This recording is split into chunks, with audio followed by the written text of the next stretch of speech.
AI Art's anti-nudity bias. Investigating how AI art platforms handle nudity in renowned masterpieces. By Evan Nix.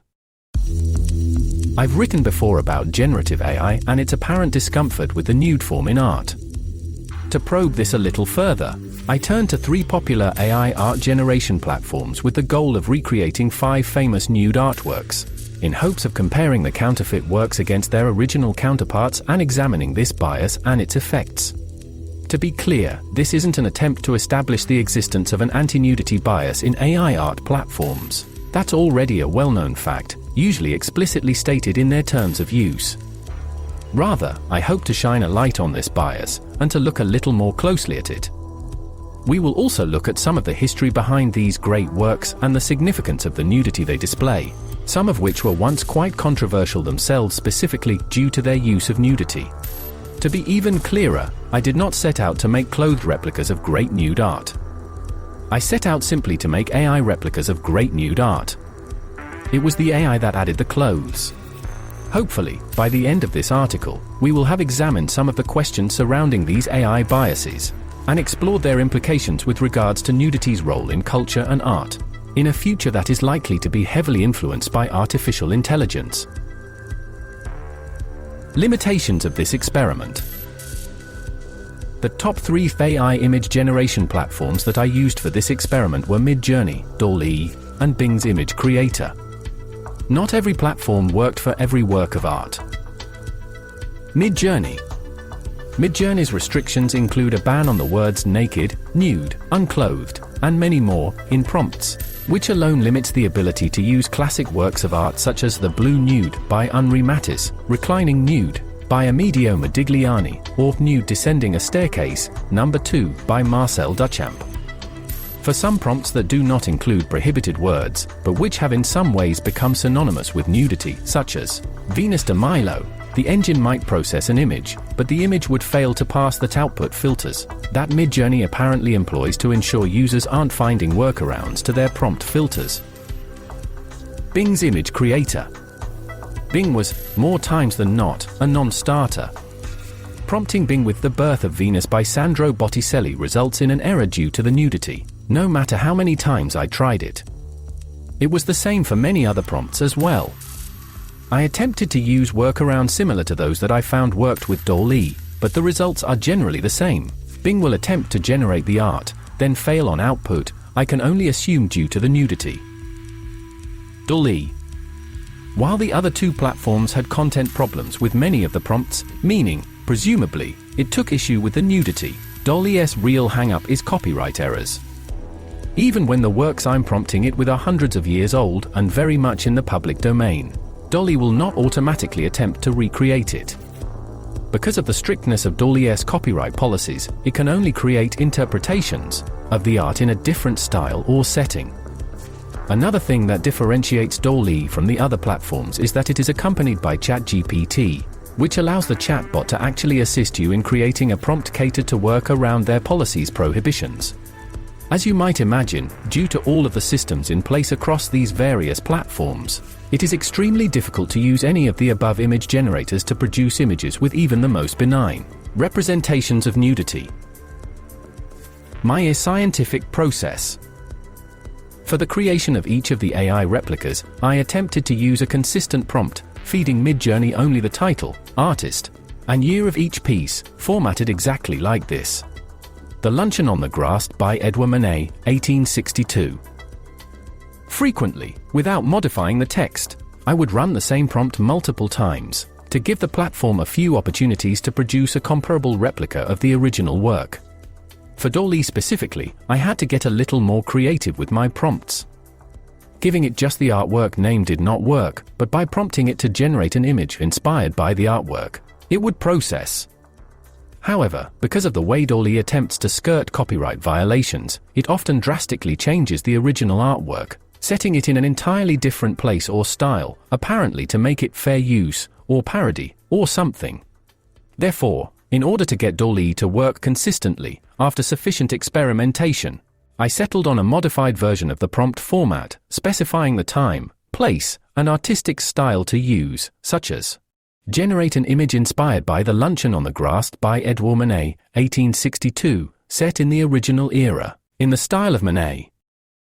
By and large, the original artworks I chose for this exploration predominantly hail from the Renaissance, Baroque, and modern art movements. These eras are renowned for their distinctive treatments of the human form and nudity, making them ideal subjects for examining AI's handling of these themes. This exploration, therefore, not only highlights the limitations of AI in replicating classic art, but also raises questions about how these technologies interpret and manage the depiction of the human body. As you will see, they can get a little weird at times. 1. The Birth of Venus by Sandro Botticelli, circa 1484 to 1486. The Birth of Venus, by Sandro Botticelli represents a significant moment in the history of art where the depiction of nudity was re-embraced. During the Middle Ages, Christian influence largely kept the nude form absent from art. The Renaissance, however, with its humanist ideals, resurrected interest in the myths of ancient Rome and the portrayal of nudes, breaking away from prior conventions. The AI renditions both lack the subtlety of Botticelli's soft lines and the ethereal quality of the goddess's presence. The modest pose of Venus in the original, covering her nudity, is immediately changed when the nudity is lost, and though the Venuses of the computer-created renditions are fully clothed, their immodest poses suggest a very different story. The AI-generated images also lack the depth and warmth found in the Renaissance masterpiece.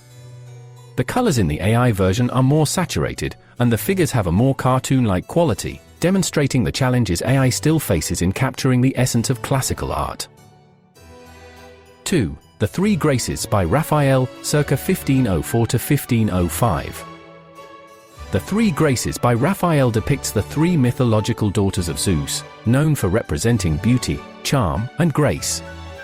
The depiction of these figures in the nude was not controversial at the time it was painted. During the Renaissance, the human body was celebrated for its beauty and as a reflection of divine creation. The revival of classical antiquity's artistic standards meant that nudity was often used to represent purity, and the ideal form rather than something erotic or shameful. In the context of this history, the figures in the AI replicas being clothed and covered is all the more absurd and tacitly offensive. 3. The Sleeping Venus by Georgian, circa 1510. Georgian to the Sleeping Venus is recognized as the first known reclining nude in Western painting. Its representation was groundbreaking, establishing a genre of erotic mythological pastoral that was a departure from artistic norms of the time. The original depiction of Venus was altered in the 19th century when a sitting figure of Cupid was painted over it. The original's exploration of the nude form as an expression of natural beauty is replaced in the AI versions with a figure, clothed in period garments, suggesting modesty and altering the painting's original context. The AI's addition of clothing shifts the focus from a harmonious blend of the human form with nature to a more conservative and less controversial representation. Does this reflect modern sensibilities? Or is it the limitations of AI in interpreting the historical significance of nudity in art? 4. The Luncheon on the Grass by Edouard Manet, 1862. The Luncheon on the Grass by Edouard Manet is a pivotal work that unapologetically featured nudity, challenging the propriety of its time. The stark contrast of a nude woman casually dining with fully dressed men sparked controversy when it was exhibited in the Salon des Refuses, after being rejected by the Salon jury. The scandal was not merely due to the nudity but also the modern context in which it was set, suggesting a commentary on contemporary Parisian society and, according to one theory, possibly alluding to the known but unspoken subject of prostitution. Comparing the original work to the AI interpretations, the obvious absence of nudity significantly alters the original's confrontational impact. It's worth noting that in each of the AI renditions, there is a central figure, a woman clothed in all white, adding virginal undertones that seem to directly contradict the starkness of the original subjects. Clothing the woman blends her in seamlessly with her companions, and the provocative tension that Manet so boldly captured is lost. 5. Les Demoiselles d'Avignon by Pablo Picasso, 1907. Pablo Picasso's Les Demoiselles d'Avignon shocked the early 20th century art world with its raw, angular nudity and its Iberian and African influences. straying from traditional European aesthetics and introducing a new visual language that foregrounded primitivism and abstraction. The stark, unadorned humanity of the figures was seen as revolutionary, and the work was initially received with revulsion by Picasso's contemporaries, such as Matisse, who considered it a jest. When juxtaposed with the AI-generated images, the original's impact becomes even clearer. The AI versions, with clothed, beautified figures, sanitizes the confrontational rawness that made Les Demoiselles d'Avignon pivotal. Interestingly, the Bing version actually retained some nudity, with each of the figures appearing topless. Oddly, it stripped away Picasso's iconic Cubist style and delivered something that barely resembles the original. Reflection and rhetorical questions. This experiment reveals a startling truth. Removing nudity often neutralizes the artwork, stripping away its humanity and impact. These biases don't end with nudity, they exist around beauty and body types, ethnicity, and other characteristics as well. What colors are the lenses through which AI views our world, and how is that reflected in its art? If AI art cannot represent nudity, what does that say about its capacity to reflect humanity? Can it still provoke, challenge norms, or present relatable ideas? What happens when AI is used to restore, or modify, or censor original artworks? How will this influence the perception of these pieces for future generations? As creatives increasingly turn to AI tools, we must question the impact of this bias on artistic expression and cultural heritage. The concerns raised here are not just academic musings, they have real implications for the future of art and creativity. It's crucial to engage with developers of these AI platforms, advocating for algorithms that are more inclusive and open. The challenge lies in balancing technological innovation with artistic integrity and freedom. We hope you're enjoying Planet Nude. If so, please consider a paid subscription. Your membership comes with exclusive content and supports our work. Subscribe at www.planetnude.co.